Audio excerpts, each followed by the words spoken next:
मिनिटामध्ये दाखवतो.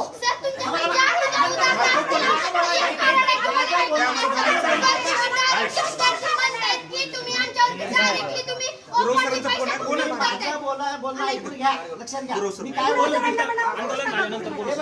मुलांच्या सगळ्या सुख सुविधा मी 24 तास मुलांना बांधलेल्या आहेत. मुलांच्या सुखसुविधा मी आता दिलेल्या आहेत.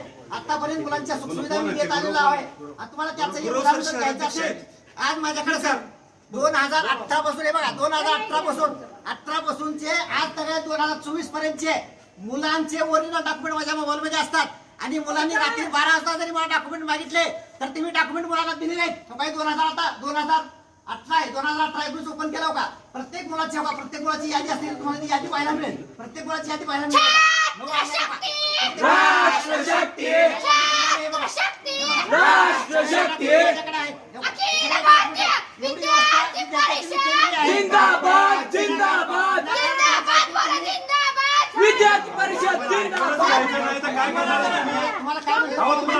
आम्ही आरपी कॉलेज अध्यापक महाविद्यालयावरती आंदोलन केलं. आमचा विषय असा होता की विद्यार्थ्यांची महाराष्ट्र शासनाने डीएड कॉलेजसाठी फीस दिली होती. 3,300-200 रुपये ही फीस दिली होती. पण महाविद्यालयामध्ये ती 5,500 ही फीस घेतली जाते. आमचं असं म्हणणं आहे की प्राचार्यांनी एकतर त्या विद्यार्थ्यांची फीस ही वापस करावी, जास्त घेतलेली फीस, नाहीतर त्याची पावती देऊन विद्यार्थ्यांना ही पारदर्शक प्रकारची शुल्क घ्यावी.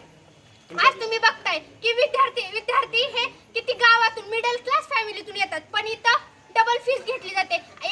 एका टायमिंगला आम्ही आरपी कॉलेजला ऍडमिशन घेण्यासाठी मरमर करत होतो. आज आम्हाला लाज वाटते की याच कॉलेजमध्ये असा प्रकार घडतोय. मग आम्ही कुणाकडे बघायचं? टीईटीचा पेपर फुटीचा विषय झाला, तेही असंच झालं. टीईटीचा पण असाच विषय, आता डीएडचा विषय. मग आम्ही कुणाकडे बघायचं?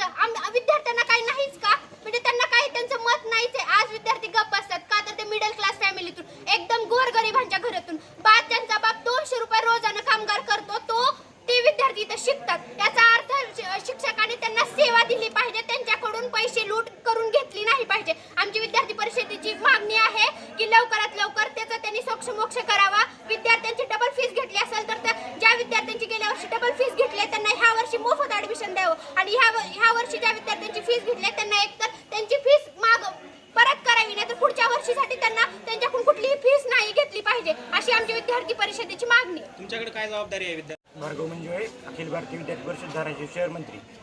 आपण अध्यापक महाविद्यालयामध्ये आंदोलन केलेलं आहे. आपल्या अध्यापक विद्यालयाचा शुल्क आहे 3,300, पण ह्यांनी आकारतात 6,000,